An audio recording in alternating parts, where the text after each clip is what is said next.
Propeta Isaías. Sa bundok ng Siyon, aanyayahan ng Panginoon ang lahat ng bansa. Gagawa siya ng isang piging para sa lahat, na ang handay masasarap na pagkain at inumin. Sa bundok ding ito'y papawiin niya ang kalungkutang naghahari sa lahat ng bansa. Lubusan na niyang papawiin ang kamatayan. Papahirin ng Panginoon ang luha ng lahat. Aalisin niya sa kahihiyan ang kanyang bayan. Kung magkagayon, sasabihin ng lahat, siya ang ating Diyos na ating pinagtitiwalaan, ang inaasahan nating magliligtas sa atin. Magalak tayo at ipagdiwang ang kanyang pagliligtas. Iingatan ng Diyos ang bundok na ito. Ang salita ng Diyos.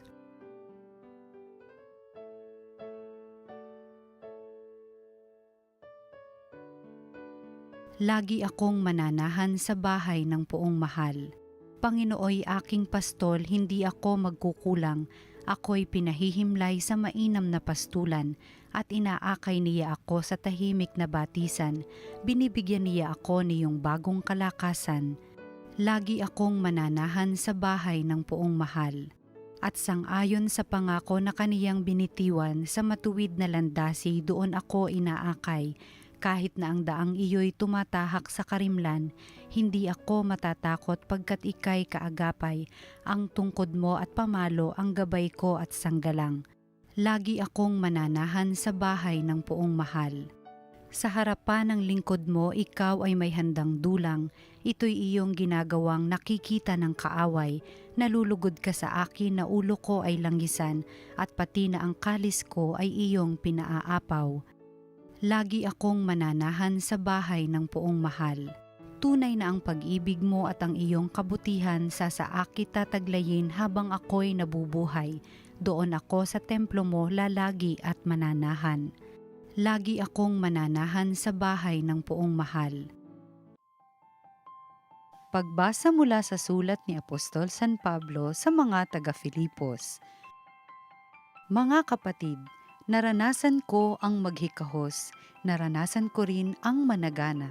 Natutuhan ko nang harapin ang anumang katayuan, ang mabusog o magutom, ang kasaganaan o kasalatan. Ang lahat ng ito'y magagawa ko dahil sa lakas na kaloob sa akin ni Kristo. Gayunman, ikinagagalak ko ang ginawa ninyong pagtulong sa akin at buhat sa kayamanan ng Diyos na hindi mauubos, ibibigay niya ang lahat ng inyong kailangan sa pamamagitan ni Kristo Jesus. Purihin ang ating Diyos at Ama magpakailanman. Amen. Ang salita ng Diyos. Salamat sa Diyos. Ang mabuting balita ng Panginoon ayon kay San Mateo. Noong panahong iyon, muling nagsalita si Jesus sa mga punong saserdote at matatanda ng bayan sa pamamagitan ng talinghaga. Sinabi niya, "Ang paghahari ng Diyos ay katulad nito. Naghandog ng isang piging ang isang hari sa kasal ng kanyang anak na lalaki. Sinugo niya ang kanyang mga alipin upang tawagin ang mga inanyayahan, ngunit ayaw nilang dumalo. Muli siyang nagsugo ng ibang mga alipin at kanyang pinagbilinan. Sabihin ninyo sa mga inanyayahan na naihanda ko na ang aking piging. Napatay na ang aking mga baka at mga pinatabang guya at handa na ang lahat ng bagay. Halina kayo sa piging." Ngunit hindi ito pinansin ng mga inanyayahan. Humayo sila sa kani-kanilang lakad, ang isa'y sa kanyang bukid at sa kanyang pangangalakal naman ang isa. Sinunggaban naman ng iba ang mga alipin, hinamak at pinatay. Galit na galit ang hari, pinaparoon niya ang kanyang mga kawal, ipinapuksa ang mga mamamatay taong iyon at ipinasunog ang kanilang lungsod. Sinabi niya sa kanyang mga alipin, "Nakahanda na ang piging, ngunit hindi karapat-dapat ang mga inanyayahan. Kaya't pumunta kayo sa mga lansangang matao at inyong anyayahan sa kasalan ang lahat ng makita ninyo." Lumabas nga sa mga pangunahing lansangan ang mga alipin at isinama ang lahat ng natagpuan. Masama't mabuti, anupat na puno ng mga panauhin ang bulwagang pangkasalan. Ang mabuting balita ng Panginoon. Pinupuri ka namin, Panginoong Hesukristo.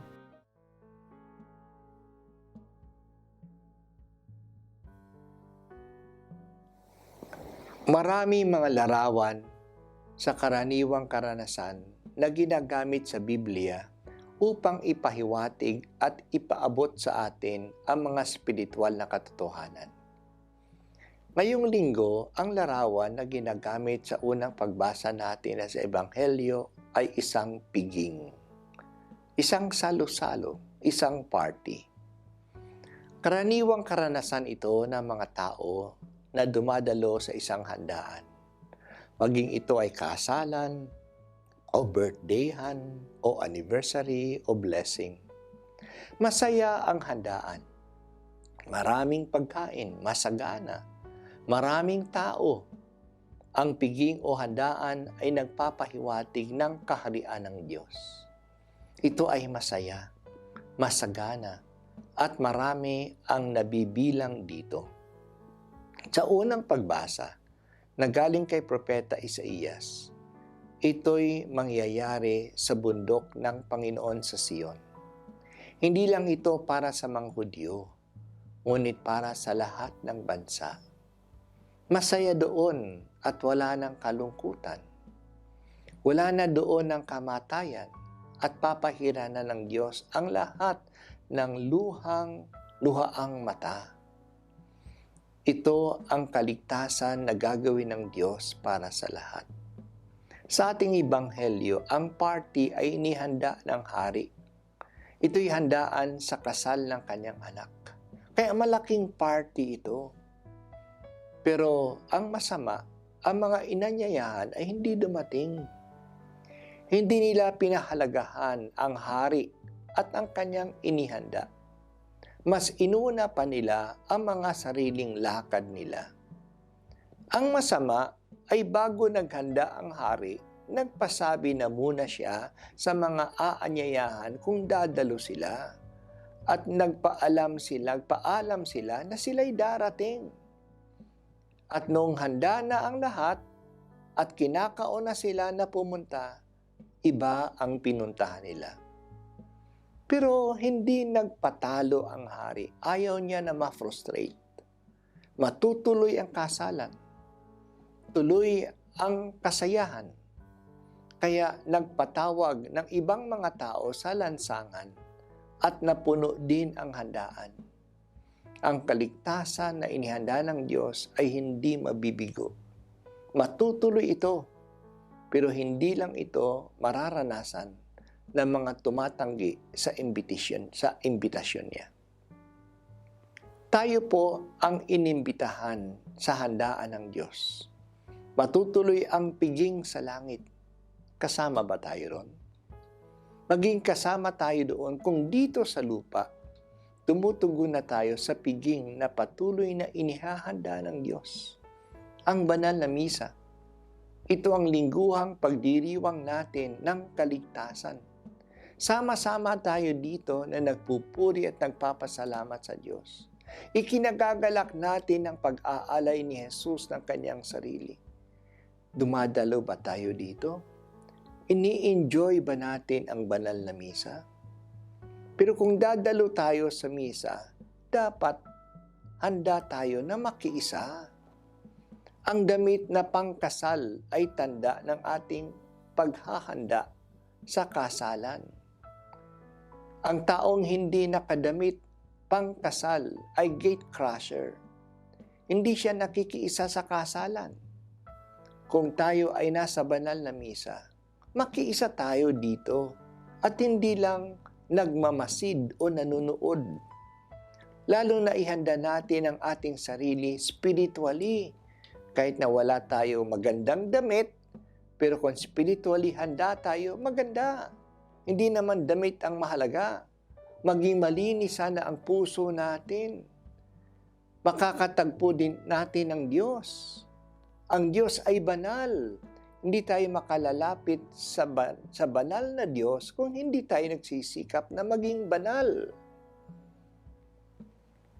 Ngayon ay Sunday for the eradication of extreme poverty. Eradication, pagtanggal ng extreme poverty.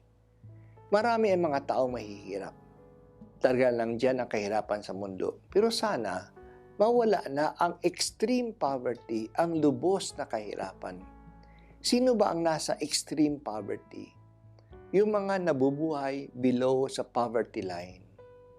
Kinikilala ang tao na mahirap at mahirap na mahirap kung sila ay nabubuhay sa less than 100 pesos a day.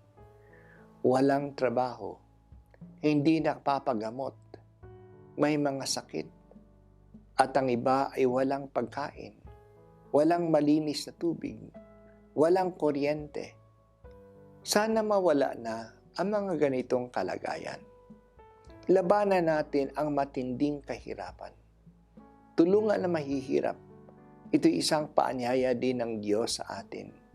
Kung gusto nating makapasok at makiisa sa piging ng Panginoon, sa piging ng buhay, sa piging na masagana, sikapin natin ngayon na makaahon ang mga tao na nasa matinding kahirapan.